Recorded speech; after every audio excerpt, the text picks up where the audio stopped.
बाहेर पाऊस पडायला सुरुवात झाली की घरात सगळ्यांना काहीतरी कुरकुरीत खाण्याची इच्छा होते. तर आज मी अगदी हॉटेलमध्ये मिळतात तसे कुरकुरीत आणि मजेदार असे ब्रेड रोल बनवून तयार केलेले आहेत. ब्रेड रोल बनवताना बऱ्याचदा काय होतं की ते कुरकुरीत बनत नाहीत किंवा तळून ठेवल्यानंतर नरम पडायला सुरुवात होते. तर आज मी हॉटेलच्या काही सिक्रेट टिप्स आणि ट्रिक्स वापरून अगदी मजेदार आणि कुरकुरीत असे ब्रेड रोल तयार केलेले आहेत. चला तर मग वेळ न घालवता आपण या मजेदार रेसिपीला सुरुवात करूया. तर ब्रेड रोल बनवण्याकरता मी सगळ्यात पहिले 7 ते 8 मीडियम आकाराचे बटाटे 4 शिट्ट्या होईपर्यंत उकडून घेतले आहेत. त्याचे सालं काढून मी एका बाउलमध्ये काढून घेतलेलं आहे. आता मॅशरच्या मदतीने आपल्याला बटाटे अगदी व्यवस्थितपणे मॅश करून घ्यायचे आहेत. तुम्ही बघू शकता या ठिकाणी मी सर्व बटाटे अगदी व्यवस्थितपणे मॅश करून घेतलेले आहेत. आता यामध्ये आपल्याला 2 बारीक चिरलेले कांदे घालायचे आहेत. त्याबरोबरच थोडीशी बारीक चिरलेली कोथिंबीर, 1 ते 1.5 चमचा मीठ, 1 ते 1.5 चमचा लाल मिरची पावडर, अर्धा चमचा धने पावडर, अर्धा चमचा जिरा पावडर, अर्धा चमचा आमचूर पावडर आणि 1 चमचा कसुरी मेथी आपल्याला घालायची आहे. आता सर्व मसाले आपल्याला बटाट्यांमध्ये अगदी व्यवस्थितपणे मिक्स करून घ्यायचे आहेत. तर या ठिकाणी तुम्ही बघू शकता की आपलं ब्रेड रोलचं अगदी मजेदार असं स्टफिंग तयार झालेलं आहे. आता या मिश्रणाचे आपल्याला छोटे छोटे गोळे तयार करून घ्यायचे आहेत आणि त्याला लांबट असा आकार आपल्याला देऊन घ्यायचा आहे.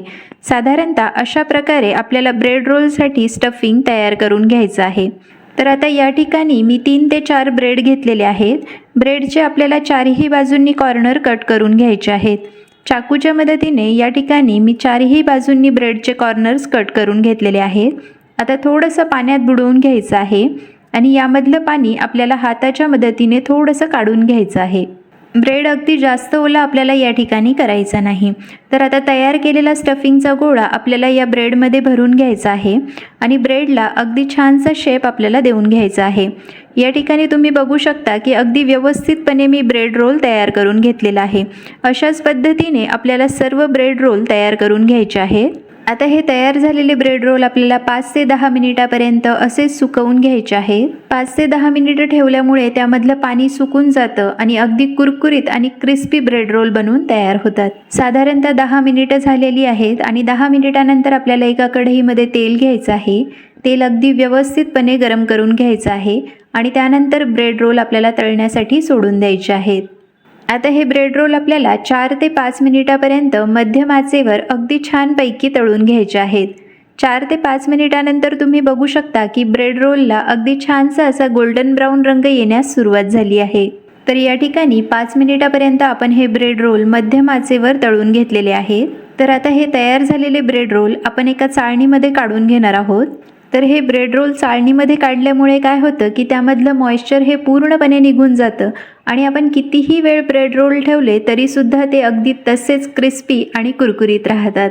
तर अशाच पद्धतीने आपल्याला सर्व ब्रेड रोल तळून घ्यायचे आहेत. या ठिकाणी तयार झालेल्या ब्रेड रोलचा आवाज तुम्ही बघू शकता. या आवाजावरून तुमच्या लक्षात येईल की आपला ब्रेड रोल किती क्रिस्पी आणि कुरकुरीत बनून तयार झालेला आहे. तर चवीला अगदी जबरदस्त आणि बनवायला अगदी सोपी अशी ही ब्रेड रोलची रेसिपी तुम्ही सुद्धा घरी नक्की बनवून बघा. व्हिडिओ आवडल्यास व्हिडिओला लाईक आणि चॅनलला सबस्क्राईब करायला अजिबात विसरू नका. पुन्हा भेटूया अशाच एका रेसिपीसोबत. तोपर्यंत मस्त खा आणि हॅपी रहा.